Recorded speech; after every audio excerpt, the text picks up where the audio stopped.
Welcome, everyone, to another episode of Coaching in Session. My name is Michael Reardon, and I'll be your mindset coach this evening.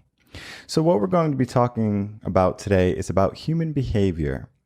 And human behavior is pretty neat because it's basically showing us who we are, what we do, everything we need to know. And if we can understand all those little things, then the big things start to matter. And that's where we want to be. We want to understand all of those little things because they add up to the big things.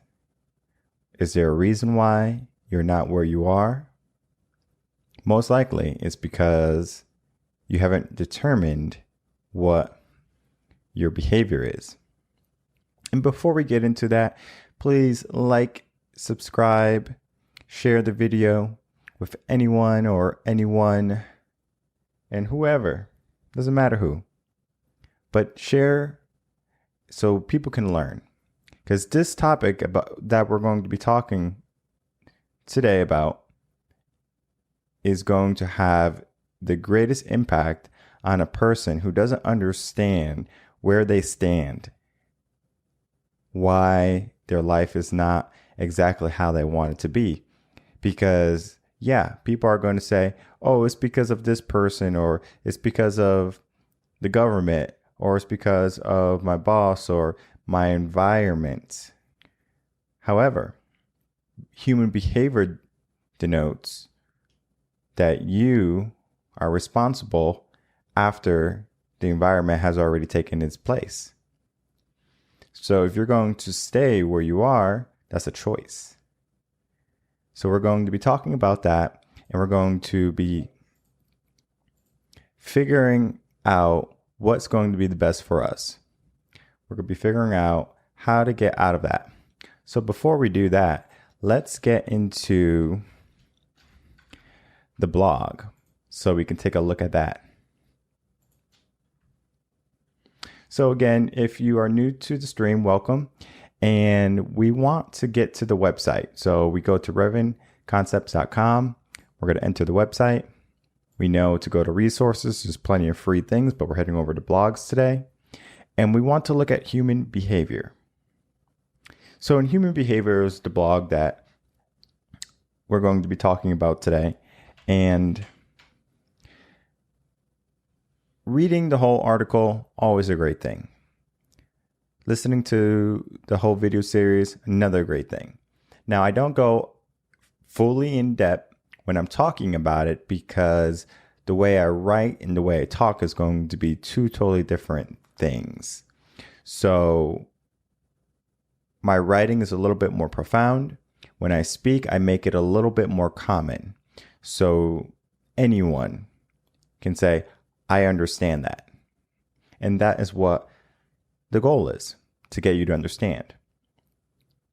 I don't want you to listen or be a part of the stream and then you're like, oh, I don't know what I'm doing. So that's where we are. So without further ado, human behavior. What is it? Well, human behavior is our actions. But simply our actions due to an outside stimulus. So if our outside stimulus is maybe negative, maybe something we don't really care for in some type of sense, we are thinking, how in the world are we going to be able to do this? And that is what we want to try to go after. We want to be able to figure out our character, our whole beings, all that stuff about us where we can focus. And I'm going to tell you a story and then we're going to start breaking down your human behavior. So there's two boys. We'll just say they're twins. They were young, they were growing up in a two-parent household. There was a mother and there was a father. And the father was an alcoholic.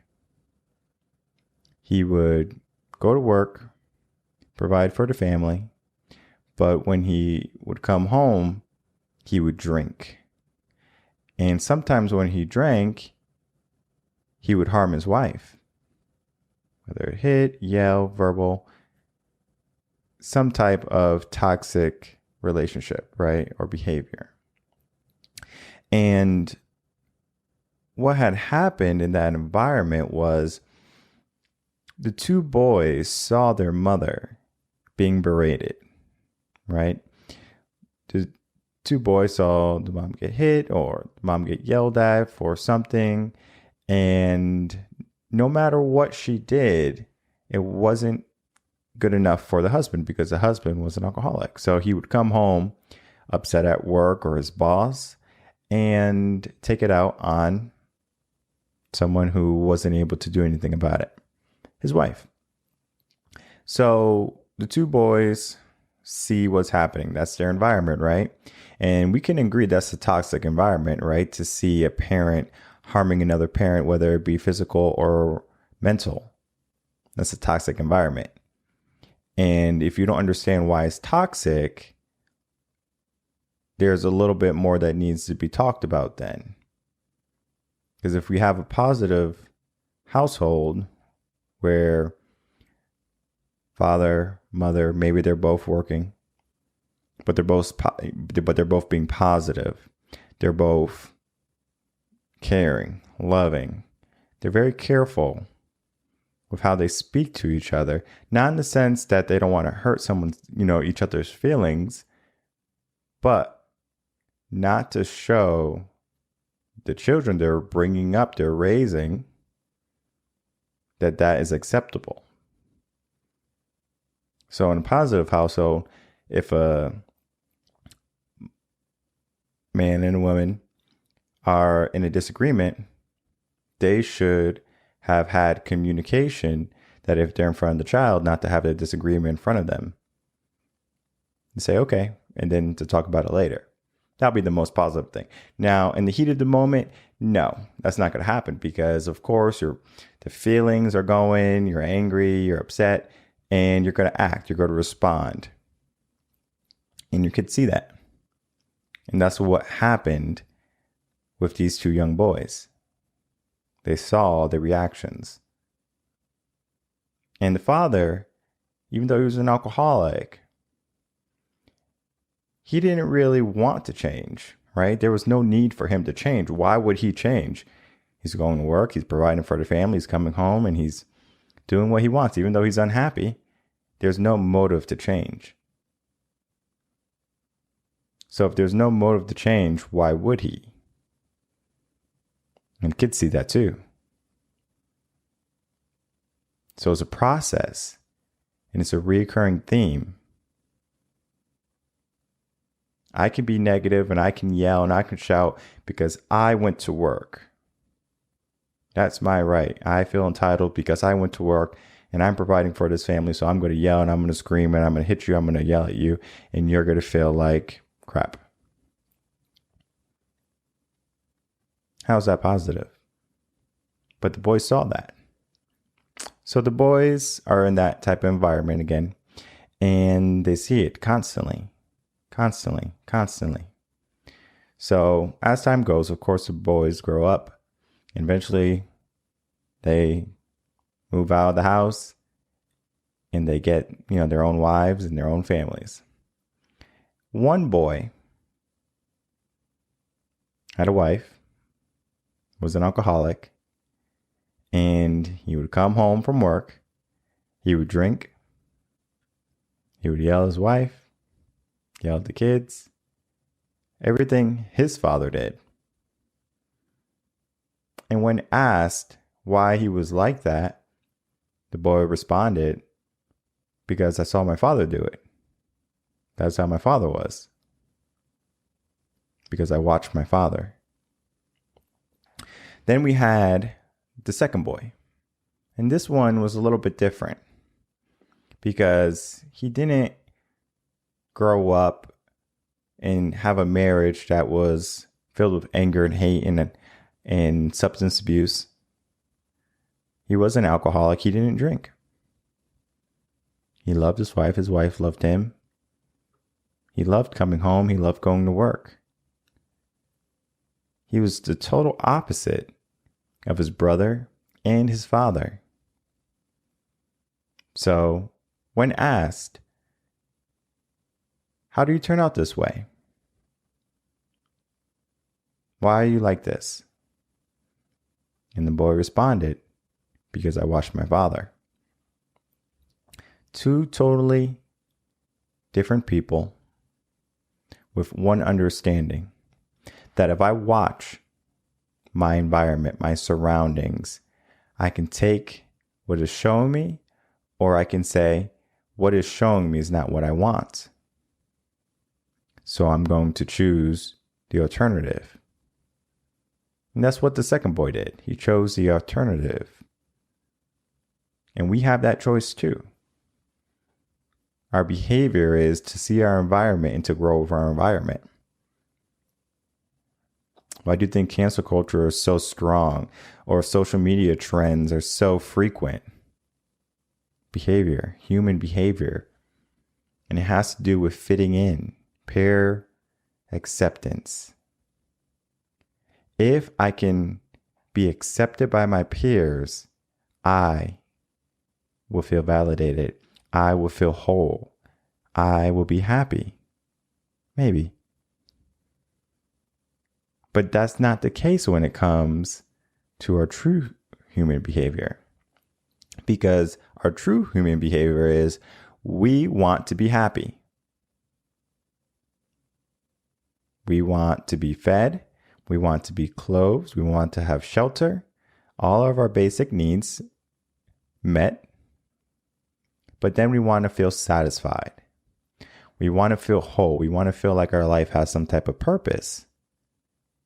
And that's where I find many people struggle. They are going along with this concept of what their environment is showing them.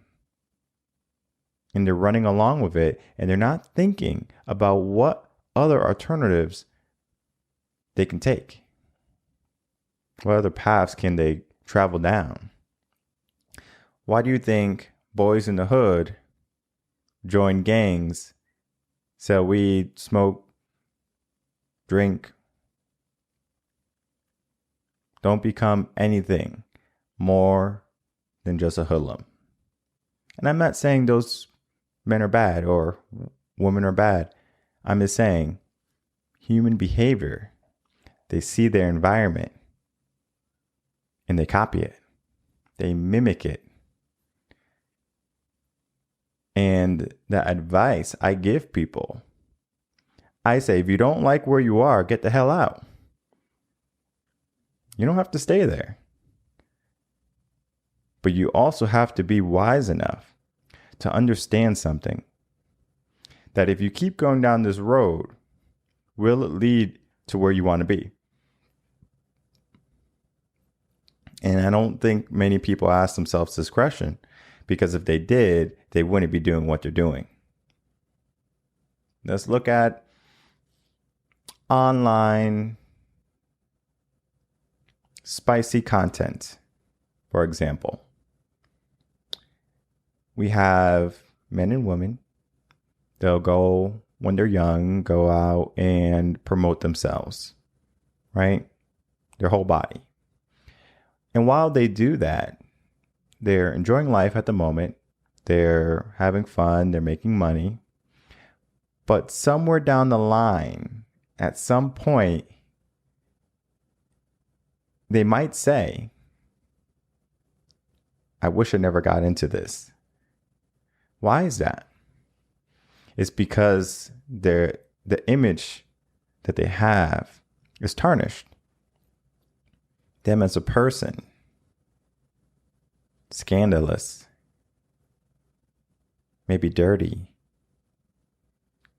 And no matter how much scrubbing you do, people are going to have that perception of you. How will people perceive you? And though you shouldn't be worried about what people think about you. You should be more concerned with what you're doing, and if it is good, good. And if it's not good, how can we make it good? And good for us. Because at the end of the day, we have ourselves to worry about. Because if you can worry about yourself, number one, you can take care of the whole world after.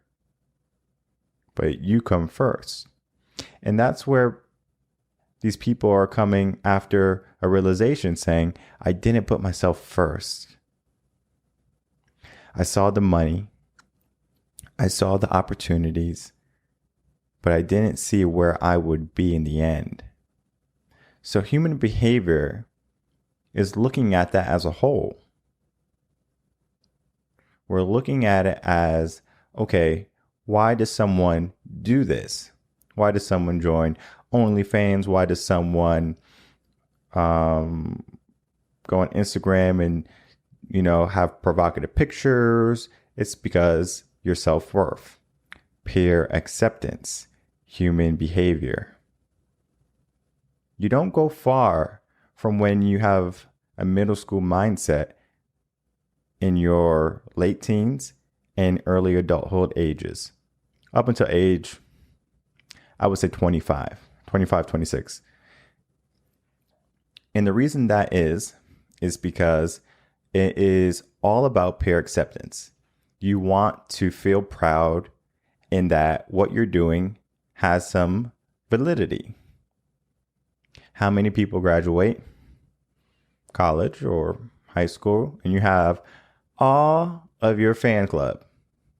You got grandma, you got grandpa, you got mom, dad, auntie, uncle, brother, sister, friends, cousin, whoever you wanted to bring. And it's a party and celebration of you. And the understanding that you are now accepted. You did something good. You're praised for doing something good. And graduation is nothing to be shunned at where, oh, you graduated? Well, whoop-de-doo. No. It is an accomplishment. Understand that. But understand human behavior also at the same time. We are blinded to see human behavior because it's natural. Our environment is natural. The air we breathe. Do you worry about the air you breathe? When's the last time you thought about, I'm breathing some oxygen? It doesn't happen. Unless you're on the water, you're a scuba diver or something. But I digress. You want to focus on looking at your environment as a whole. And I do this for my clients. I look at what their life entails, right? If you're a parent, if you are in a relationship, maybe you're single. Do you like your job? What do you do for work? Everything. And I look at how that environment affects you, right? Because if it's not good, you're depressed, you're upset, you want change, well, let's see what needs to be changed. Just like you don't know you're breathing oxygen, you don't really understand where the problem is in your life. It could be a person. It could be your mom, even your dad, who knows?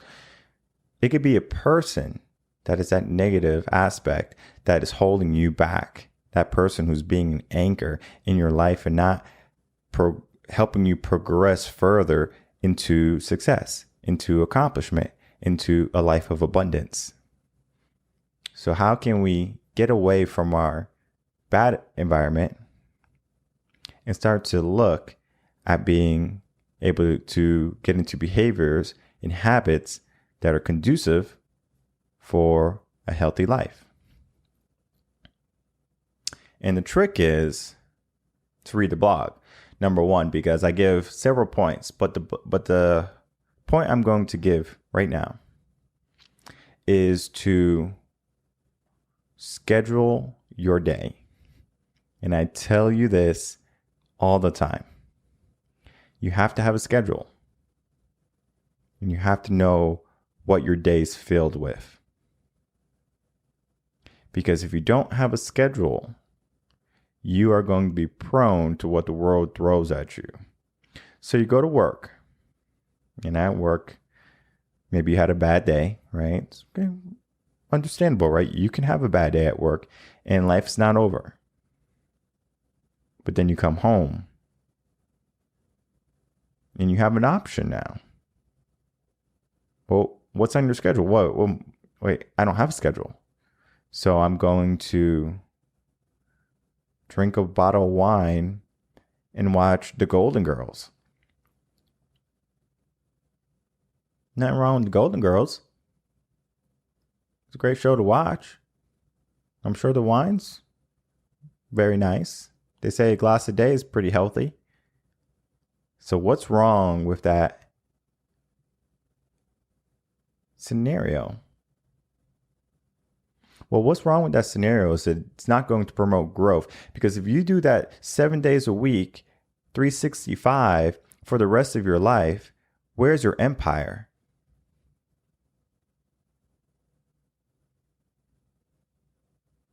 So after working, you had a stressful day, and that's your habit, your routine to do that.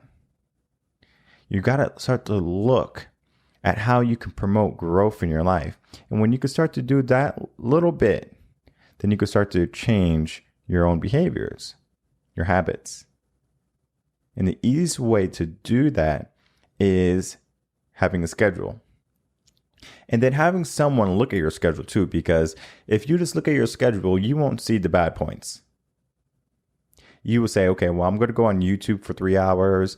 I'm going to watch Netflix for one movie. It was just, let's just say 2 hours, just for the sake of the schedule. So that's already 5 hours. And we're going to go out with friends for about 3 hours. That's a lot of time. And maybe on a Friday or on a Saturday, if you wanted to do that as like a treat for you from doing, let's say, what you were supposed to be doing throughout the week, then good. You earned it. Graduation. Accept being amongst your peers and everyone being ecstatic that you came out to the club or the bar. How do your friends feel when you walk in? How do they greet you? Do they go, oh, Paul's here. Whoa, Paul, come on, Paul. Woo, Paul's in the house. Or do they say, all right, Paul's here, everyone. Come on. Come on, Paul, we're over here. Come on, Paul. Paul comes and you have a regular night. There's nothing wrong with just going out for a drink and having a regular night. But do you want to have a regular life? And what does regular mean to you? Does it mean being able to pay your bills? Going on a vacation once a year, maybe twice a year? Having money in your savings account for retirement? What does that mean? And it has to be specific to you, because if it's not specific to you, then how is it going to matter? So you want to understand something. And the thing you want to understand the most is you are responsible for the choice after your environment has engulfed you. So you choose a path when you are in high school, we're going to say high school, where you decide where you want to be when you grow up. And after you are grown up, and now let's say you're an engineer. So now you're an engineer. What is your environment? Maybe you're working in Tesla, right? Like you're working at Tesla and you're making good money, right? Tesla has a good work environment where people are relatively satisfied. They might be stressed because the job is very demanding. However, that challenge can be looked at in two ways. Oh, my boss is a tyrant. I really don't want to do this anymore. I hate my job. 2, this job is a challenge, but I prefer to have a challenge than to just have a mundane job where every day is going to be the same thing. And every day I understand this is what I have to do, but there's no challenge because I'm already good at it. I already perfected what my job title is. That's the second part where people struggle. They need promotion. And maybe not so much promotion where they're getting more moolah, but they need to be validated. Why do you think in relationships, one or both of the partners need to feel some type of love? Why? They need promotion constantly. They need to keep feeling good. They need a reason to stay in it. So what's your reason? What's your reason for wanting to go home tomorrow? And we're not going to talk about people getting into the mindset where their life doesn't matter anymore. We're not going to talk about that because that's a totally different subject. We're talking about your general life. Tomorrow comes and it's just another day. Because how many of you can raise your hands or you could nod your heads or you could give me a thumbs up, whatever you want to do. How many people know when it's Friday? How many people know when it's Sunday? And how many people know when it's Monday? A good amount of you. Because people wait for Friday. On Sunday, they're dreading Monday. And when they get to Monday, they're hoping for Friday. How can you live life in a circle when you're waiting for another day to come, when that day is there for you to experience, but you're choosing to look into the future at another day because you feel it's more important? You feel that your happiness is going to be attained when you get to Friday. You feel as if your happiness is going to be diminished at the end of Sunday. And you're so excited again on Monday for Friday. What would happen if you were excited every single day of the week? How much could you accomplish? A lot. You are the change that you want for your life. Just like the boys in the story that I told you earlier about, they had a choice. They could choose to be like their father, be an alcoholic, have a bad relationship, or they can say, I don't want that for my life. Which the other boy did. And I'm not saying that your parents gave you a bad life. You might have wonderful parents, which many people do. But what happens after that? What happens after you see your parents in a loving relationship? Or if you see your parents working 9 to 5, but able to provide, go on vacations, and do their thing. What happens if you maybe are more fortunate and you have a parent who's a business owner and they're doing their thing? They're making buttloads of money or enough money for the whole entire family, where everyone doesn't have to be scrounging for money or working and, to their bones, just to get a check. They're financially free. They can work if they want to work. They can stay home if they want to stay home. They're set. But it's not so much about being set we look for. We look for an environment where growth is in line with who we want to be. Because if I gave you everything you needed right now, you won't hold on to it. You won't.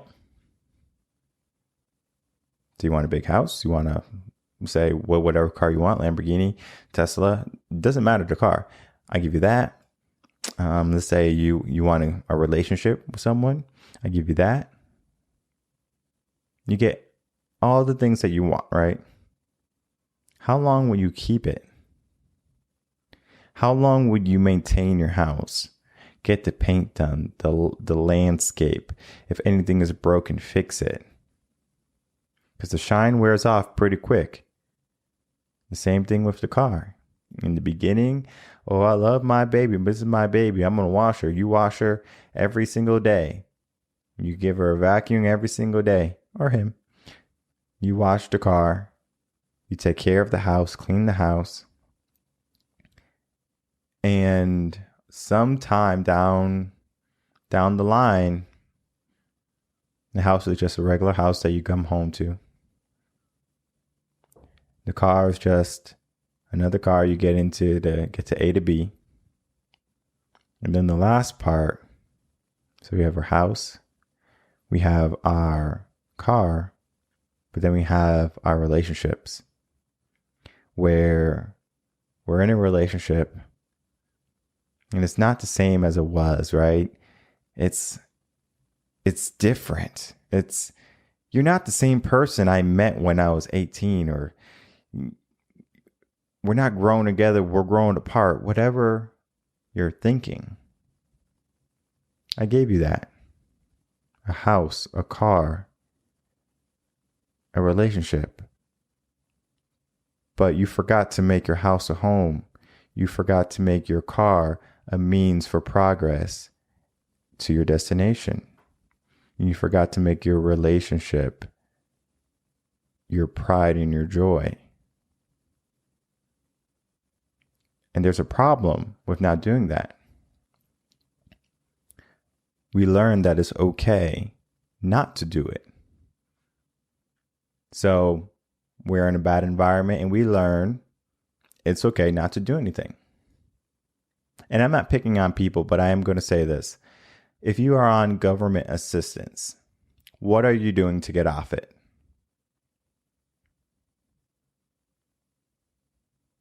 That's all I'm going to say.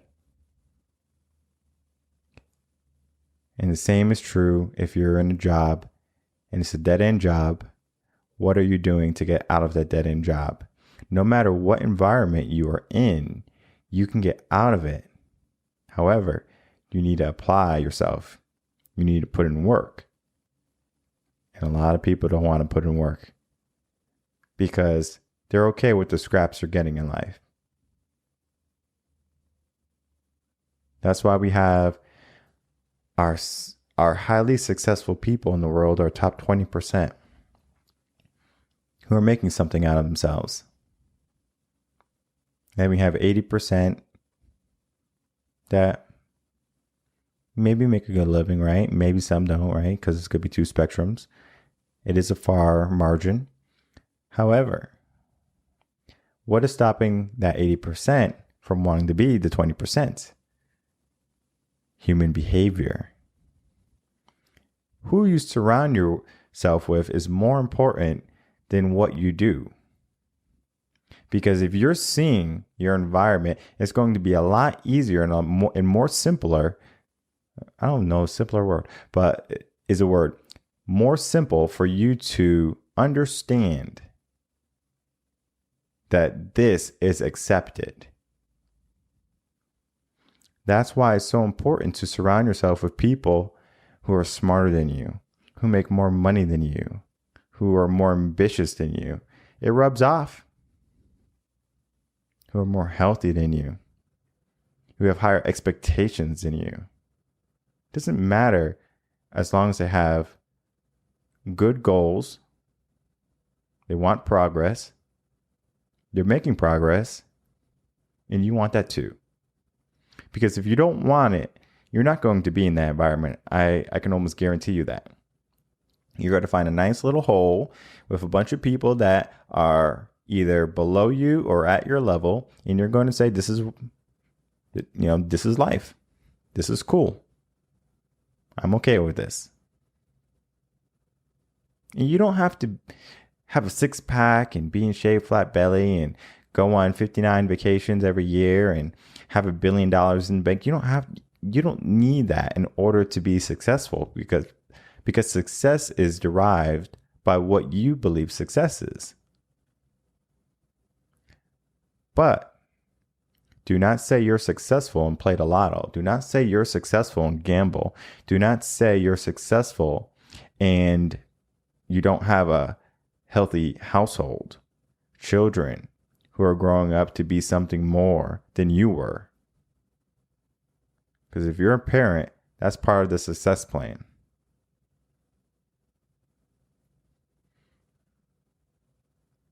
Our minds are all mixed up. And we don't even understand it. And we don't even realize where we are going to. Because we're being led by a crowd, by the masses, by the people around us, and not by our own ambitions.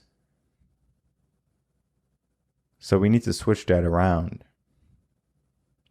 Our behavior, what we do, needs to serve who we are going to be. Because if it's not, what behavior are you looking for? What types of things do you want for your life? So, creating a schedule. Highly, highly recommend creating a schedule, because it's not only going to be able to show you what you're doing, it's going to show you who's going to try to take you off that schedule. Because you're going to get a call from Becky, and Becky's going to say, "Come on, girl, let's go out." But on your schedule on Friday, it says to, let's say, read. You don't have to read on Friday, but it says read. And you say, "But Becky, I have to follow my schedule and I have to read a book." You don't need to read a book. You can read a book tomorrow. Come on out. Let's have some fun. Reluctantly, you go out and you and Becky go out to a bar and you don't read your book. The next day, you're hungover.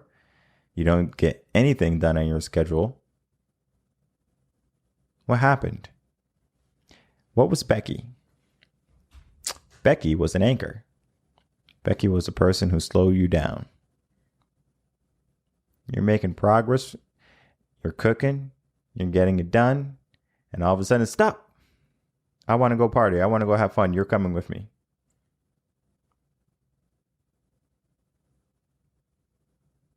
It doesn't work. So if we continue to have that same mindset that we did in middle school, we're going to just be a part of the system. I saw it. One of the tricks, if you're a teacher, listen very carefully. You can have your class do what you need to do from peer pressure alone. Not your peer pressure, because they don't care. You're not their peer. You're a teacher. What their peers around them, they're trying to be accepted. They need to be accepted. So if you're having trouble in a classroom, or if you want to reach a certain goal, use peer pressure. It's going to be the greatest motivator you have in a classroom. And the way I did that in middle school, because in middle school you have a bunch of hormones flying around left and right, so you have to deal with that. But I would have my class, and classes are, I want to say 90 minutes, but maybe a little bit less. So we would work 85 minutes. And then the last 5 minutes, they had a chance to unwind. They could talk to their friends.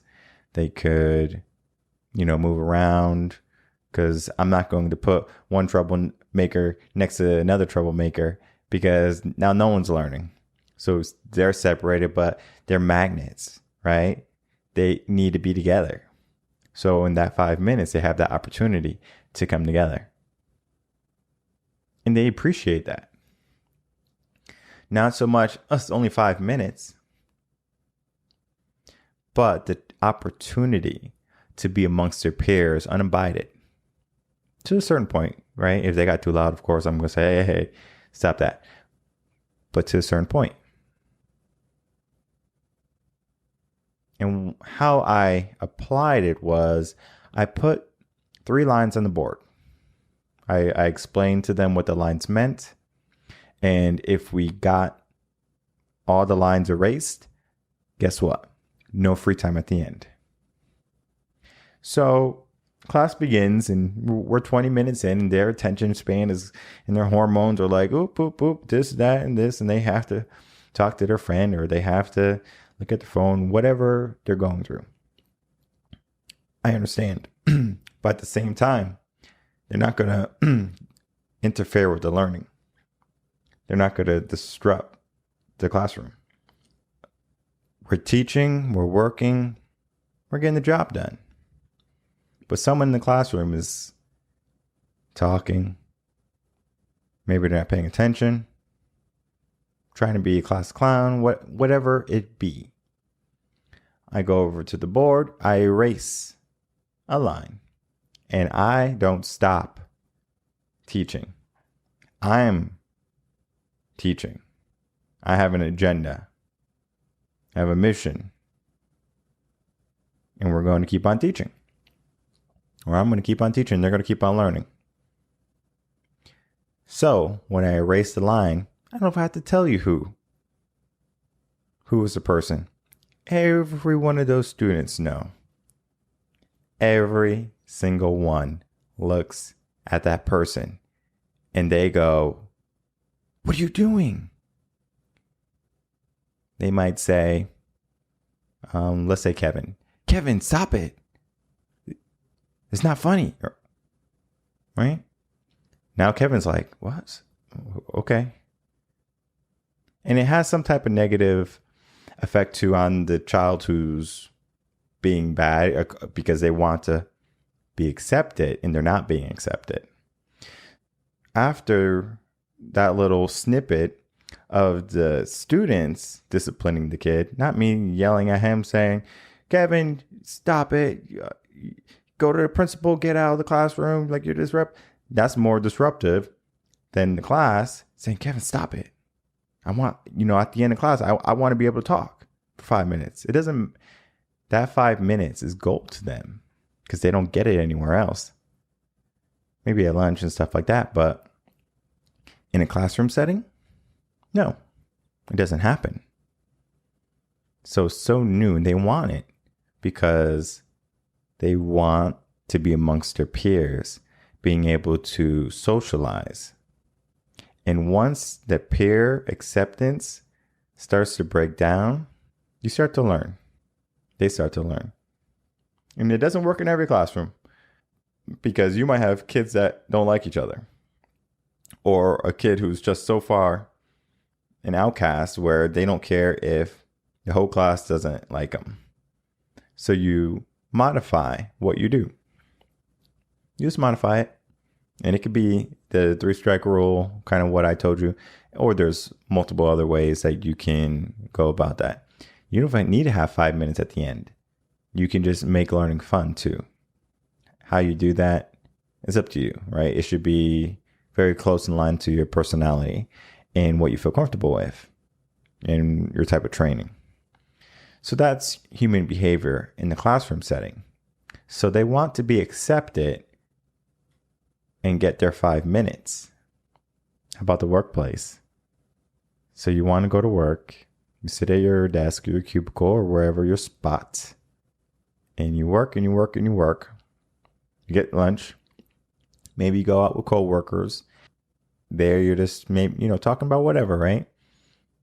Maybe you make some friends, and at work, passing you to go to the bathroom or to the water cooler, you stop or they stop and they chat you up a little bit. You're a little bit less productive, but you enjoy this chat because you're getting away from your work. Maybe you love it, maybe you don't like it. Maybe you're the type of person who says, "You know what, I really don't want to talk to you right now because I'm working." That's fine. You could be that type of person. I'm not saying you can't. It's not a bad thing. But how many people do that? Because even in the workplace, you're going to be looking at being accepted. Because if you're going to go into work and you don't feel accepted in some type of way, you won't stay at that job very long because you're going to sustain that job. And if you do, you're going to be a very unhappy person. That's why it's so important to understand your environment. What does it bring you? Does it bring you happiness, joy, peace? Or does it bring you anger, despair, hate? And look, in every facet of your life, whether it be your career, be your relationship, or even looking at yourself, what is becoming of you? What is happening? And that can all be looked at from the outside in, because your behaviors are going to lead you to where you want to be. If you have a habit or a behavior of eating healthy, most likely you're going to be healthier. The probability goes up. Same thing with working out, going to the gym. And then on the negative side, the same thing is true if you're going to be going out with friends and drinking. So you want to make sure what you do, your behavior, is in line with your goals. And your goals should be written down. Not just, I want to be this when I grow up, or I want to do this in a year. You need to say, this is my goal. I have it written down and I have a plan. How many of you have goals? How many of you have dreams? Do you have any of those at least? Because if you have a dream, we can build a plan. And if you have a plan, we can get you where you need to be. A lot of people stop at dreaming. They daydream. They daydream of a better tomorrow, but with no action today. And if you're not going to apply action, how could you ever have a better tomorrow? Yes, luck exists, but it's not great enough of a probability for you to chance your whole life on luck. Because even if you did, luck runs out. And that's why you need to have skills and a mindset that is able to maintain what you build. I talked about earlier winning the lotto or an abundance of money, or if I gave you a house, a car, and a great relationship. Could you keep those things long term? And not keep because you feel obligated, but you keep because you want to, because they bring you some type of joy. Somewhere on your path, your mind took over, your feelings took over, your environment took over, and you stopped progressing. And you said, this is normal. What is around me is normal. And simply accepting what's around you is not the way you should be living. If you don't like something, change it. And I see this so frequently. People are afraid to change. And the only reason, or not the only reason, but one of the prime reasons people change is because of some type of hardship, turmoil, or trauma. A negative. Why do you need a negative to want a positive life? Why can't I tell you to say, I can get what I want if I put in work today, so I'm going to put in work? Why choose to live with less when you can have more?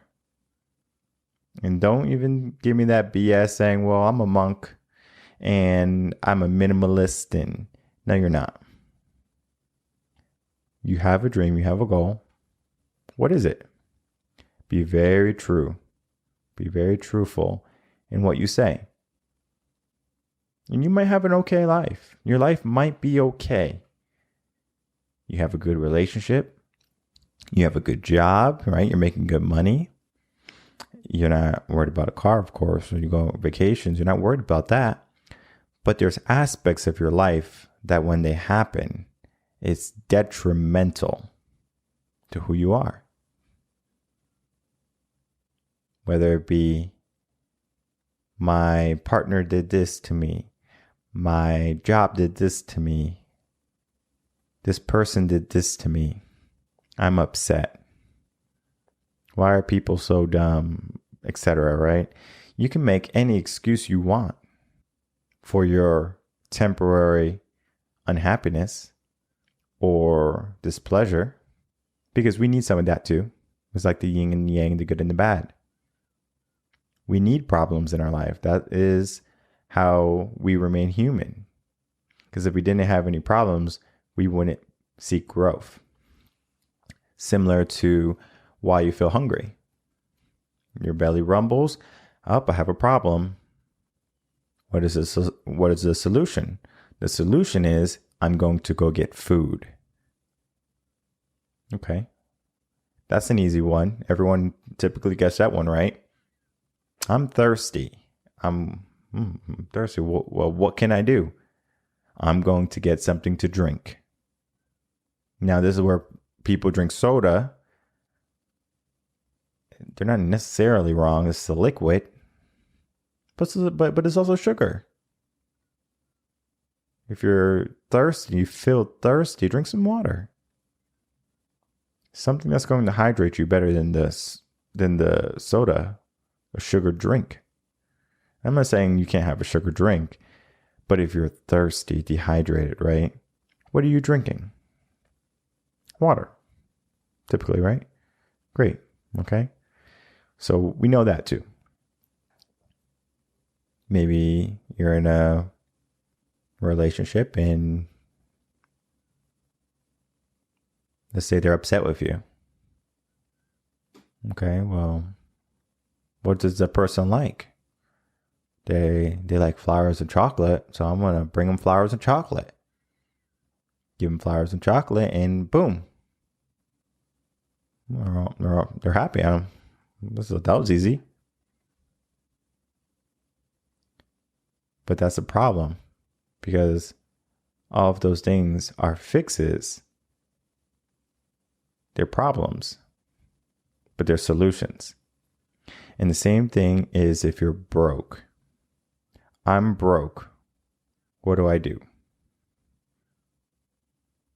And there's many avenues for this. And this is where it's like 30, 45 minutes of me coaching someone on that question alone. What do you do? What is your behavior? When you're down and you're out, what do you do? What is your human behavior if you fall over? Do you get back up? And if you say you get back up, if you have a failure in your life, you shouldn't be quitting.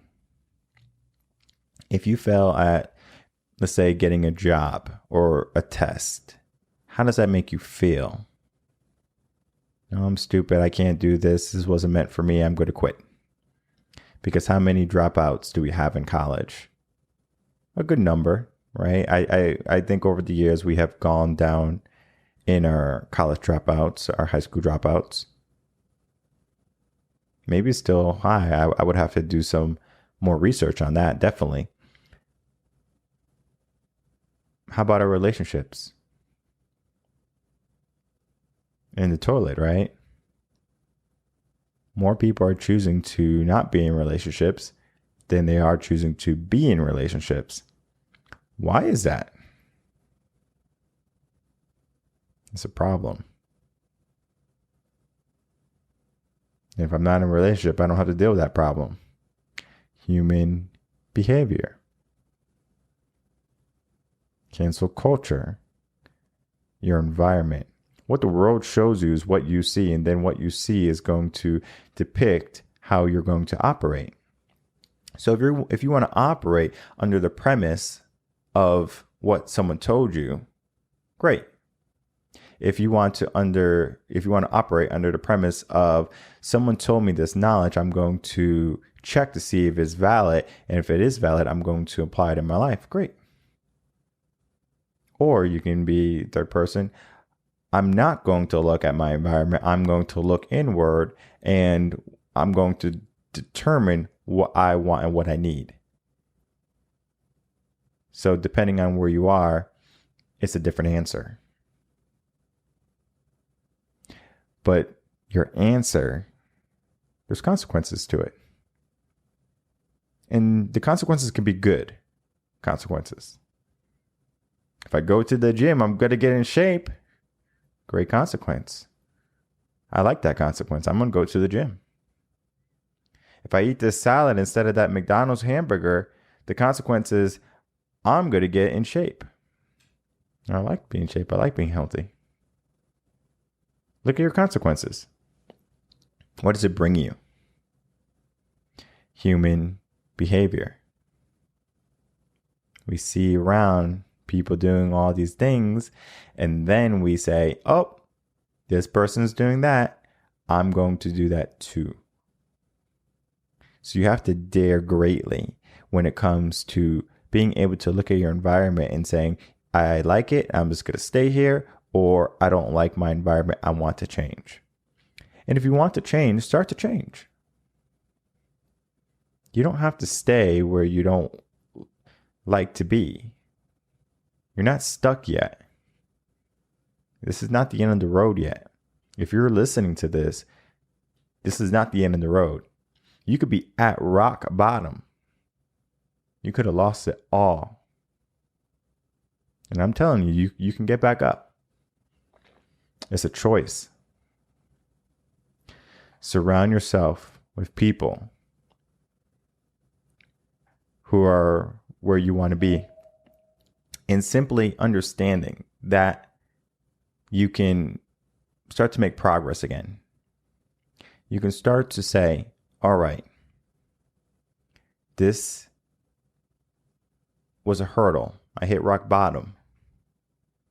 But I'm going to get to where I want to be, right? I'm going to have a successful life. I'm going to be free, whatever it be, whatever you choose for yourself. And no matter what people do that is opposite of what my behavior I want for myself, I'm going to ignore it. So if people want to hate, if people want to discriminate, if people want to yell and shout, lie, whatever, that's them. But how about you? Do you want that for yourself? Going back to the story I told you in the beginning of the two boys, both saw their father drinking. But one chose not to follow in the footsteps of the father. He said, I don't want to be like my father. I want to be someone different. My environment is not going to mold me. I am going to mold my environment. Human behavior can be molded. What do you think teachers do? They mold your children into being functional adults. Now, the school system is another topic, but a teacher's goal and mission should be to prepare their students to being successful adults. And the school system, with their curriculum, sometimes avoids the most essential areas a person needs to know. Money, finances, taxes. Things don't grow on trees unless it's fruit. So how's it made? How's it produced? Etc. And yes, you need to know your English, your math, your history, and all that stuff. But American history, all of it. We're not censoring something because it hurts someone's feelings. You learn it. And I won't forget the time when I was in Georgetown, Texas, because I'm in the Austin area. I was in Georgetown, Texas. I was going for some pizza. And there's a Confederate statue in downtown Georgetown. And so I was passing. And if you haven't known, I'm a black man. I identify as a black man. And there's a Confederate statue there. And there was some BLM people outside. But the BLM people were not black. They were white. Nothing against them. They're great people. Love them. But I was walking by and they asked me, they said, excuse me, sir, would you like to sign a petition to get the statue removed? And I looked at him. I was like, no, thank you. That man gave me the dirtiest look in his life. He's like, what? But sir, you are black. You should be very upset with this statue. Okay. I'm not going to sign your petition. Take care. And I walked away. Now he's confused. He's like, why did this person not sign my petition? Why is he not upset that this statue's here? That's history. And what happened yesterday has no concern for what's happening in my life today, because I define my own future. My environment is exactly what I want in my life. If I don't want it in my life, it's not going to be in my life. I guarantee you that. So if someone or something is not promoting my growth or helping embellish my life, I guarantee you it's not going to stay there long. Unless it's like a puppy or something like that, because they're pretty cute, but they're time consuming. We're not going to get into that. But even a dog, unconditional love, right? There's always a caveat. I'm not going to be swayed by someone else's opinion. He wanted to take the statue down because that was his feeling. I feel this statue should be taken down because it represents a time in history that was negative to African Americans. Okay. But what about today? I'm not worried about the Confederate statue. I'm worried about how am I going to be better tomorrow? Why am I going to sign a petition that's not going to have any facet in that? And if you think even for a moment that me signing a petition to have a Confederate statue is taken down is going to make my life somehow better, you can talk. You can tell me. And I will listen. But at the same time, you're not going to convince me, because I already know there's nothing going down that path that's going to say, oh, well, I'm glad I signed that petition. No. Human behavior. There is injustice in the world. Yes. The world is not fair. Yes. But understand one thing. Life in general is not fair. You're born kicking and screaming in this world, and there's a chance that you're going to die alone. Why not make the best years of your life the best years? You don't need to hate. You don't need to solve every problem that the world has, because if it's not your problem, why try to solve it? And what I do as a mindset coach is, you have a problem, I have a solution. If you would like the solution, I will give you the solution. I will give you the advice. But it's not mandatory. It is not. People have become so entitled and so opinionated, where if their opinion and their self-worth is somehow tarnished or attacked, they feel a need to defend themselves. If someone says something bad about me, I go, is that so? All right. Sounds good. Right? And I understand the whole adage, sticks and stones may break my bones, but words can never hurt me. Words hurt. They do. But what do you do with that hurt? Do you use that hurt and you say, I'm going to punch this person. I'm going to knock him out. Or do you use that hurt and you say, you know what? I don't like this environment. I'm going to get out. Human behavior. Get out. Get out of the life you are living and go into the life you want to be living. And yes, that may be very political. That may be a life where you're trying to solve all the world's problems. That's cool. You can do that. But at the same time, why be confused by someone else's opinion? My opinion is that you can be amazing. My opinion is that you have the potential to be great, to have an abundance lifestyle. That's my opinion. I've helped people get there. I've seen people fail right in front of me. I had offered my hand and said, let's go, buddy. I'll lift you up. Smack my hand away.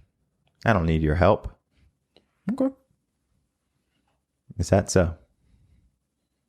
And I carry on. Because human behavior is going to be human behavior. And right now we're in the process of repeating history. Pay attention. So don't allow your human behavior to be your downfall. So that was going to be the video for today. And we talked about human behavior. Definitely go to the blog at revenconcepts.com/resources. And on the bottom, you'll see blogs. And then the latest blog will be human behavior. And simply understanding your behavior and human behavior in general is going to allow you to further progress yourself on your journey, right? Where you want to be. So I highly recommend you reading that blog and understanding that the life you want is only a few actions away. So start to take the right actions needed for you to have the life you want. And if you have any questions in the meantime, you can email me at coachinginsession@gmail.com. Be sure to like, follow, and subscribe on YouTube, Twitch, and Facebook. And if you have any questions that you would like answered, again, you can email me. If you have any topics you would like covered, you can also send those to an email. If you would like to work with me, head over to revenconcepts.com and sign up for a free session to see if we're a good fit and then to see what I can do for you. Until then, take care.